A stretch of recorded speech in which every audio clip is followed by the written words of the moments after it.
C'est une très très belle pièce et surtout bien à maturité avec des beaux arômes, un beau rainurage bien noir. Voilà, belle patate, belle rabasse. Celle-là, je ferai des rondelles sur les toasts. Des toasts, une rondelle de truffe, un grain de sel et une goutte d'huile d'olive. Chaque dimanche de 10h à midi et demi, et ce jusqu'à la mi-mars 2020, la commune de Saint-Paul-Trois-Châteaux, département de la Drôme, accueille Place de l'Esplan, son traditionnel marché aux truffes. Ici, la mise en vente de l'or noir répond à tout un cérémonial. Les producteurs coiffés d'un chapeau et tout de velours vêtu se retrouvent en commission dans cette cave souterraine d'un restaurant local. C'est ici qu'on contrôle et qu'on s'assure de la qualité de la production avant qu'elle ne soit écoulée sur le marché. C'est la commission de contrôle. Comme vous pouvez le voir, chacune des truffes est passée en revue au niveau de l'œil, du toucher. Et puis ensuite, elles sont une à une canifées pour s'assurer que la maturité est bien là, s'assurer qu'au niveau des arômes, il y a la puissance du mois de janvier. Et puis en fonction de ça, les truffes sont quelquefois écartées, comme c'est le cas là. Il y a 3 truffes qui ont été écartées parce qu'elles ne correspondent pas au modèle du marché de Saint-Paul. Et après, les truffes qui sont sélectionnées sont classées entre du premier choix et du second choix, et peut-être quelques-unes en extra aujourd'hui. Voilà. Si jamais il y a des truffes qui sont trop grises, elles sont retirées du marché. Il y a un petit sachet, ils nous les retirent et nous les rendent à la fin.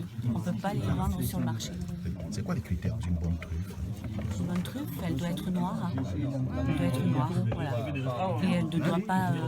Alors après, il y a le deuxième choix, ça veut dire qu'elles sont moins rondes, par exemple, moins régulières. Ça veut dire que chaque truffe est apportée, non canifée, et elles sont toutes canifées une à une lors de cette commission, là maintenant, avant le marché. Emmanuel Simon habite près d'Annecy, en Haute-Savoie.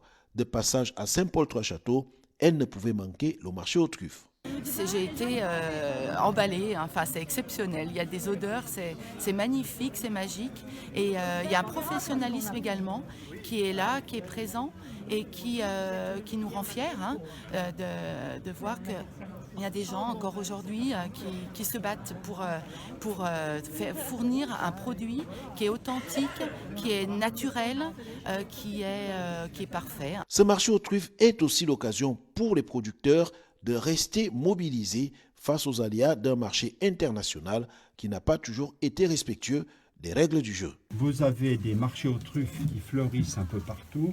Vous avez des boutiques en ville de produits à la truffe, des pâtes, de la moutarde, du vinaigre, enfin tout. Posez-vous bien la question de savoir comment ils peuvent avoir des produits à base de truffes.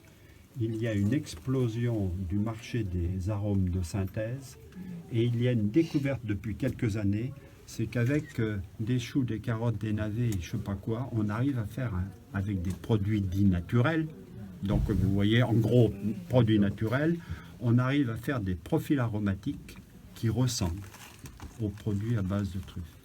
Soyez extrêmement prudents sur tous ces produits que vous pouvez trouver dans les boutiques.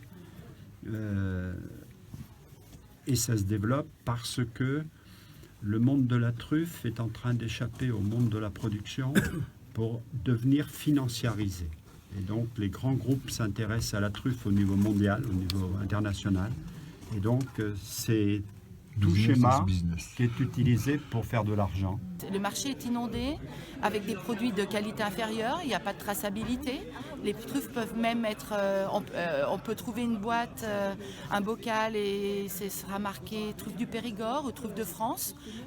Pourquoi finalement, enfin pourquoi donc le consommateur ne peut pas, ne le sachant pas, ne peut pas savoir qu'il achète un produit qui n'est pas français, puisque le mot France est sur le produit. Donc ça c'est quand même assez honteux, scandaleux. Les producteurs exhortent donc les consommateurs à privilégier les circuits courts, histoire de mieux maîtriser la traçabilité de la production. Ici, ce qui fait la caractéristique aussi, c'est qu'on est assuré que les truffes viennent bien de ce territoire. C'est un circuit court.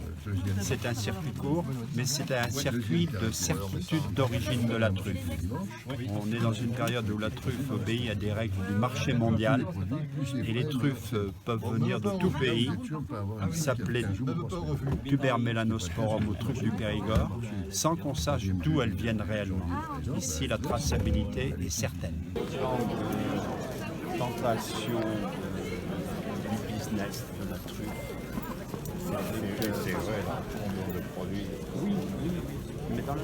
Et il y a une volonté, dans un monde qui est un peu en turbulence autour de la truffe, d'assurer la traçabilité des truffes, l'origine des truffes, et ensuite de veiller à présenter des truffes qui soient les meilleures de ce qui existe actuellement sur notre territoire, qui du reste est certainement le premier ou l'un des premiers territoires au niveau de la qualité des truffes en France. On n'a pas beaucoup parlé de l'association des trufficulteurs du Tricastin. Est-ce que vous pouvez nous en dire? Alors, ce marché est composé de différentes catégories de personnes. Il y a les trufficulteurs, ils sont une grosse vingtaine. Il y a par ailleurs des bénévoles, il y en a également près d'une vingtaine. Et il y a tous les chefs cuisiniers du territoire qui, les uns après les autres, chaque dimanche, viennent faire une présentation d'une de leurs créations à la truffe. Premier bassin trufficole d'Europe, le territoire Tricastin, enclave des Papes et pays de Grignan, fournit environ 70% de la production nationale des truffes.